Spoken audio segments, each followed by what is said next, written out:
सीधा आपको राज्यसभा लिए चलते हैं। पीएम मोदी संबोधित कर रहे हैं, क्या कुछ कह रहे हैं सुनवाते हैं। मैं विश्वास भी कर देता हूं कि सभी इस सदन में बैठे हुए माननीय सदस्य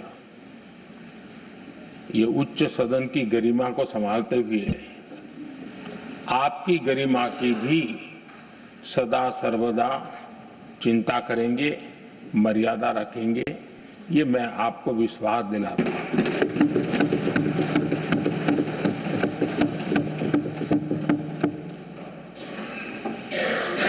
हमारे सभापति जी एक सामान्य परिवार से आ रहे हैं, किसान परिवार से निकले हैं और पूरा जीवन समाज सेवा के लिए समर्पित किया है। समाज सेवा ये उनकी निरंतरता रही है। राजनीतिक क्षेत्र उसका एक पहलू रहा है, लेकिन मुख्य धारा समाज सेवा की रही है। समाज के प्रति समर्पित होकर के जितना कुछ अपने युवा काल से लेकर अब तक वो करते आए हैं, करते रहे हैं,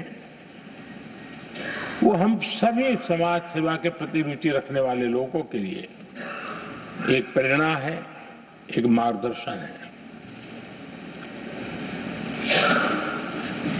सामान्य परिवार से, सामान्य समाज से, सामान्य राजनीतिक जहां अलग अलग करवट बदलती रही है, उसके बावजूद भी आपका यहां तक पहुंचना, हम सबका मार्गदर्शन प्राप्त होना, ये भारत के लोकतंत्र की सबसे बड़ी ताकत है।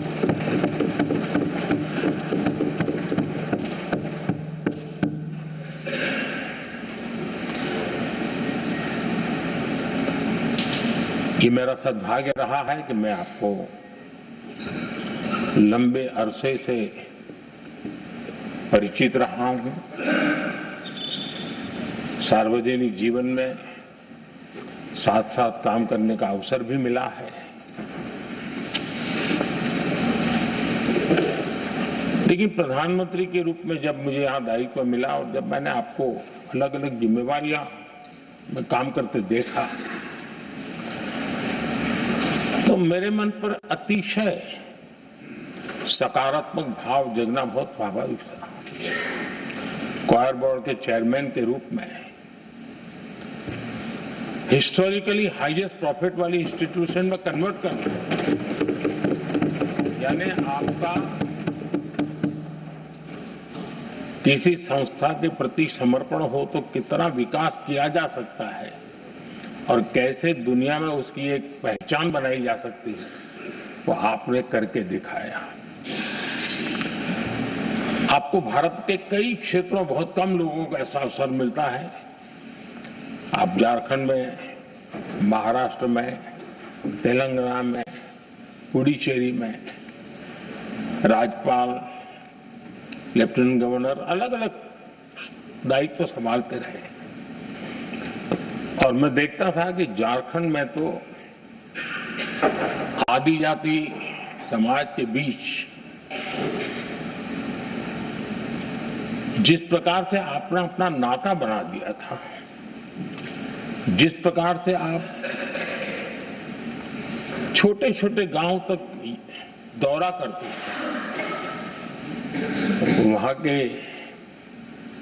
मुख्यमंत्री बड़े गर्व के साथ इन बातों का जब भी मिलते थे जिक्र करते थे और कभी कभी वहां के राजनेताओं के लिए भी चिंता होती थी कि हेलीकॉप्टर हो या न हो, इसकी कोई परवाह किए बिना जो गाड़ी है आप चलते रहते थे, रात को छोटे छोटे स्थान पर रुक जाना।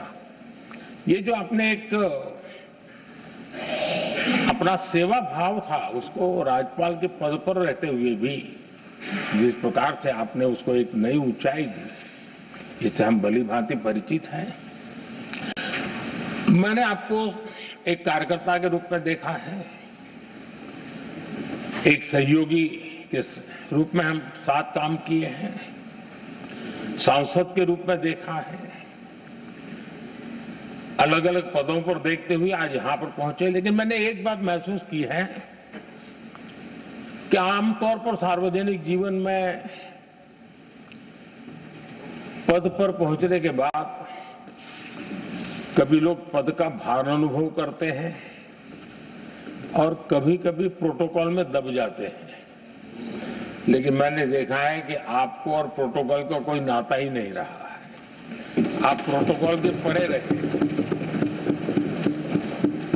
और मैं समझता हूं सार्वजनिक जीवन में प्रोटोकॉल से मुक्त जीवन की एक ताकत होती है और वो ताकत हम हमेशा आप में अनुभव करते रहे हैं और ये हमारे लिए गर्व का विषय है। आदरणीय सभापति जी, आपके व्यक्तित्व में सेवा, समर्पण, संयम, इन सभी बातों से हम भली भांति परिचित हैं। वैसे आपका जन्म तो डॉलर सिटी में हुआ और उसकी एक अपनी पहचान है, लेकिन उसके बावजूद भी आपने अपनी सेवा का क्षेत्र अंत्योदय को चुना। आपने हमेशा एक डॉलर सिटी के भी उस तबके की चिंता की जो दबे, कुचले और कुछ वंचित परिवार थे, उनकी चिंता की। आदरणीय सभापति जी, मैं उन दो घटनाओं का जरूर जिक्र करना चाहता हूं जिसको कभी मैंने आपसे परिवारजनों से भी सुना है और जिसने आपके जीवन पर बड़ा प्रभाव पैदा किया है। बाल्यकाल में अविनाशी मंदिर के तालाब में आपका डूबने की संभावनाओं के बीच की अवस्था आपके लिए हमेशा रहा है कि मैं तो डूब रहा था, किसने बचाया, कैसे बचाया पता नहीं, मैं बच गया। और ईश्वर ने कुछ आप पर कृपा की, इस प्रकार का भाव आपके परिवार के लोग हमेशा बताते हैं। और दूसरा जो हम सब बहुत बारीकी से जानते हैं, जब कोयम्बतूर में लाल कृष्ण आडवाणी जी की यात्रा होने वाली थी, उसके कुछ समय पहले एक भयानक बम ब्लास्ट हुआ। शायद 60-70 लोग मारे गए। भयंकर बम ब्लास्ट था और उस समय आप बार बार बच गए थे।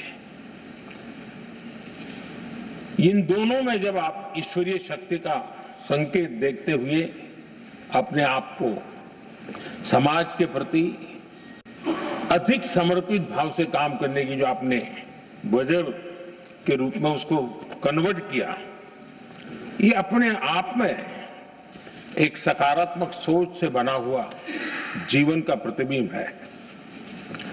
आदरणीय सभापति जी, जो एक बात मैं जानता नहीं था लेकिन अभी मुझे पता चला, आप शायद अभी उपराष्ट्रपति बनने के बाद काशी गए थे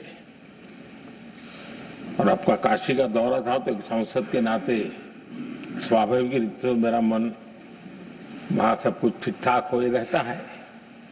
लेकिन आपने वहां एक बात बताई जो मैंने सुनी, मुझे मेरे लिए नई बात थी। आपने वहां कहा कि आप वैसे तो नॉनवेज के आदी थे, लेकिन जब पहली बार आप काशी गए थे जीवन में और काशी में पूजा वगैरह की, मां गंगा को अपने आशीर्वाद प्राप्त किया मां गंगा से, और पता नहीं आपके भीतर एक संकल्प जगा और उस दिन से आपने तय किया कि आप अब नॉनवेज नहीं खाएंगे। अब ये कोई न कोई सात्विक भाव, कोई नॉनवेज खाने वाले बुरे हैं ऐसा मैं नहीं कह रहा हूं, लेकिन आपके मन में काशी की धरती पर विचार आया, तो एक सांसद के नाते मेरे लिए भी एक स्मरण रखने वाली एक घटना के रूप में मैं उसको हमेशा याद रखूंगा। भीतर कोई न कोई आध्यात्मिक भाव जो इस प्रकार की दिशा में ले जाने की प्रेरणा देता है। आदरणीय सभापति जी, छात्र जीवन से आपकी नेतृत्व सामर्थ्य रहा है। आज राष्ट्रीय नेतृत्व की दिशा में आप हम सब का मार्गदर्शन करने के लिए यहां विराजमान है। यह हम सब के लिए गर्व का विषय है। आदरणीय सभापति जी, आप लोकतंत्र के रक्षक के रूप में अपनी जवानी में, युवा अवस्था में, जब किसी को भी सरल मार्ग से जाने का मन कर जाता है, आपने वो रास्ता नहीं चुना, आपने संघर्ष का रास्ता चुना। लोकतंत्र पर आए हुए संकट के सामने मुकाबला करने का रास्ता चुना और आपने आपातकाल में एक लोकतंत्र के सिपाही की तरह जिस प्रकार से लड़ाई लड़ी, साधनों की सीमाएं थी, मर्यादाएं थी, लेकिन जज्बा कुछ और ही था। और वह उस क्षेत्र के सभी उस सब पीढ़ी के नौजवान आज भी इमरजेंसी के खिलाफ की आपकी जो लड़ाई थी, लोकतंत्र के लिए आपका संघर्ष था, उसमें आपने जन जागृति के जो विविध कार्यक्रमों को अपनाया था, लोगों को जिस प्रकार से आप प्रेरित करते थे, वे हमेशा हमेशा के लिए लोकतंत्र प्रेमियों के लिए एक प्रेरणा देने वाली घटना रही। आप एक अच्छे संगठक रहे हैं, मैं भली भांति जानता हूं। आपने